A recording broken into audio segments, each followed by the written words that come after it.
at the White River Health System and White River Medical Center in Batesville, and we're visiting with a successor, as we should call, of the CEO, Mr. Gary Bebo. We're visiting with Mr. Gary Paxson today. Welcome to the program, my friend. Thank you. First of all, we got to find out a little bit about you. We want to find out about your family. We want to find out about growing up. Tell us a little bit about you that some of us probably wouldn't know. You bet. You bet. So I grew up in the Midwest. I grew up as a child in Indiana.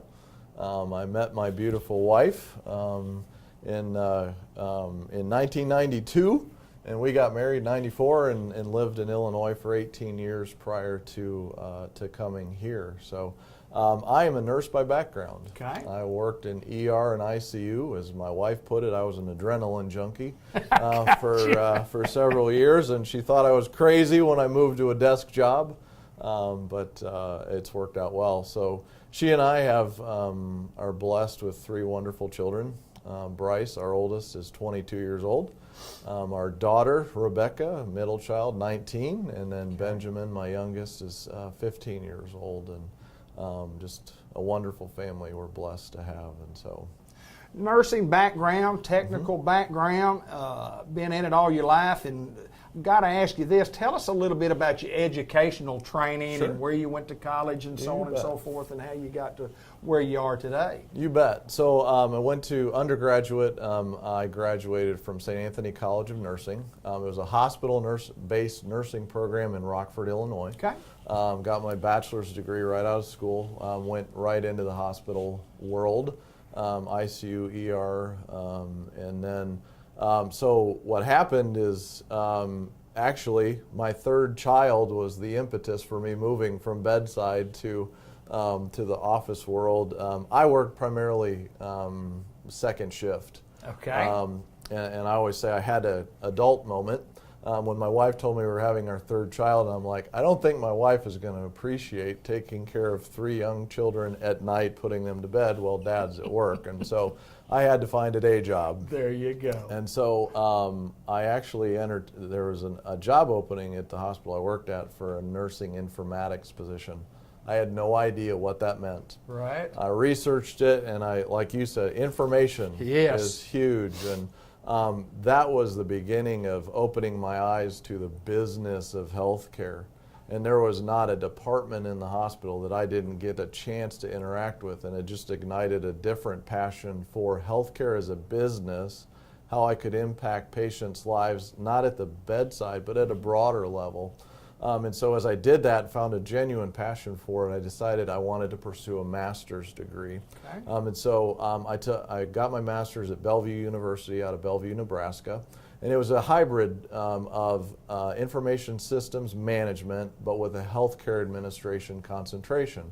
So it was a great blend of the technical side and a leadership component. I finished that in 2012, and that's kind of where my journey here started. So, got to ask you this because I know the answer. People choose what they want to do for the rest of their life, sometimes when they're 40. Sure. Some pick when they're 20, some know when they're 16, but you have an interesting story about healthcare and why you wanted to get involved in healthcare. Yeah, you bet. Share that with us. You bet. Childhood incident, 4 years old, fell off a slide, broke my elbow, got out of the cast 6 weeks later, fell off the same slide, broke the same elbow, same place.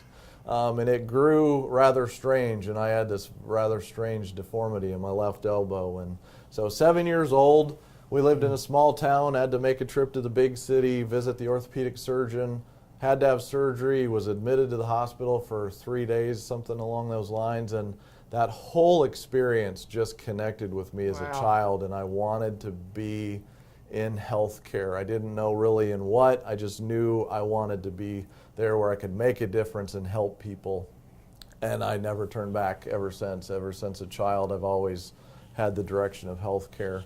I've varied in my path, but I never want to work outside of healthcare. It's a genuine passion and a calling for me. So, you have a title now of the Chief Information Officer.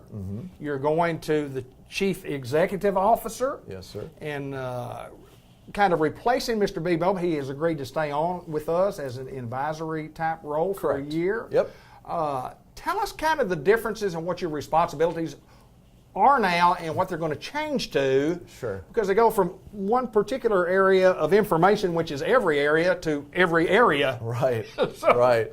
So my journey is, so I came in 2012 as the CIO, and I had a single title.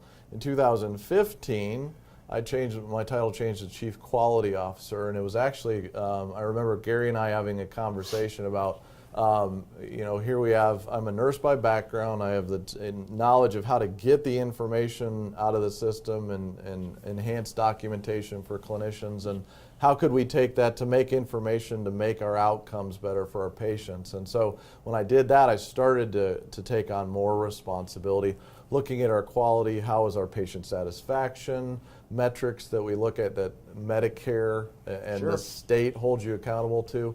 And so that started, I increased my role of responsibility with that, was working with our Chief Medical Officer, Chief Nursing Officer. And that was really hospital focused in a large way.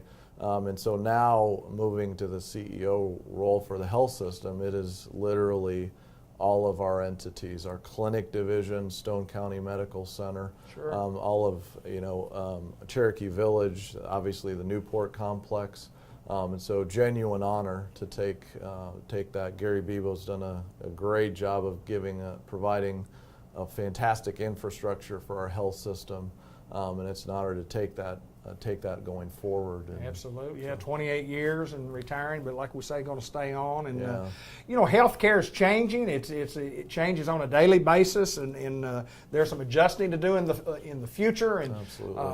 Looking at from a place like in Jackson County, a rural area, what are some of the challenges in the rural area that you have to deal with? Sure. So, in healthcare in general, we're moving from, the way I explain it is typically, we're moving from a reactive environment to a proactive environment. And so and I always use the analogy of your car. So as an owner of a car, if you do proactive oil changes on your car, the likelihood of having lower mechanic Sure. bills is pretty high. If you don't do an oil change, you're bound to have a really high mechanic visit and you're not going to enjoy it. Well, the same thing with our bodies. So if we don't take care of ourselves, you increase the chances of having a catastrophic, very, very expensive event in your life.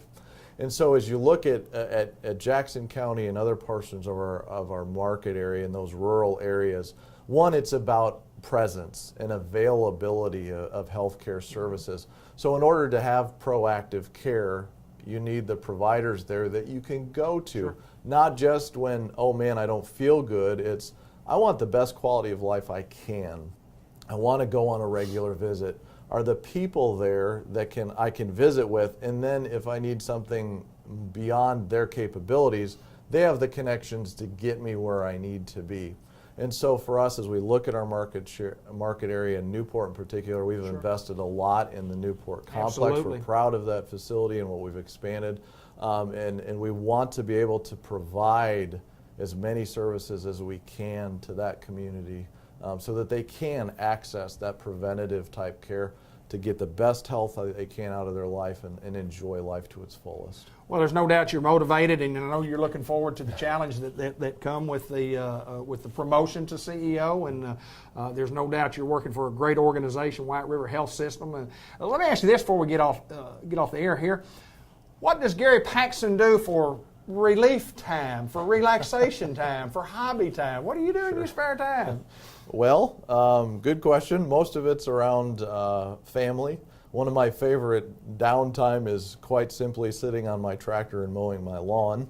I love yard work. It's therapeutic. That instant gratification thing is good to me, but I absolutely love time with my family and kids. Some of our favorite times are vacations, and my kids and I have been known to play on roller coasters as much as we can. Okay. I am a little bit of a roller coaster junkie, and so Okay. just spending time with them and soaking it up is a genuine pleasure. So, Well, there's no doubt we want to say congratulations to Thank We you. want to Appreciate remind it. everybody in Newport at WRMC Medical Complex that we're going to have a meet and greet. It's 2 o'clock to 4 o'clock on November the 2nd. You're invited to come by and visit with Mr. Paxson and get more information and let him tell you all about that elbow that he hurt many, many years ago that led him to where he is today. My friend, it's my pleasure. Enjoyed the visit. Likewise.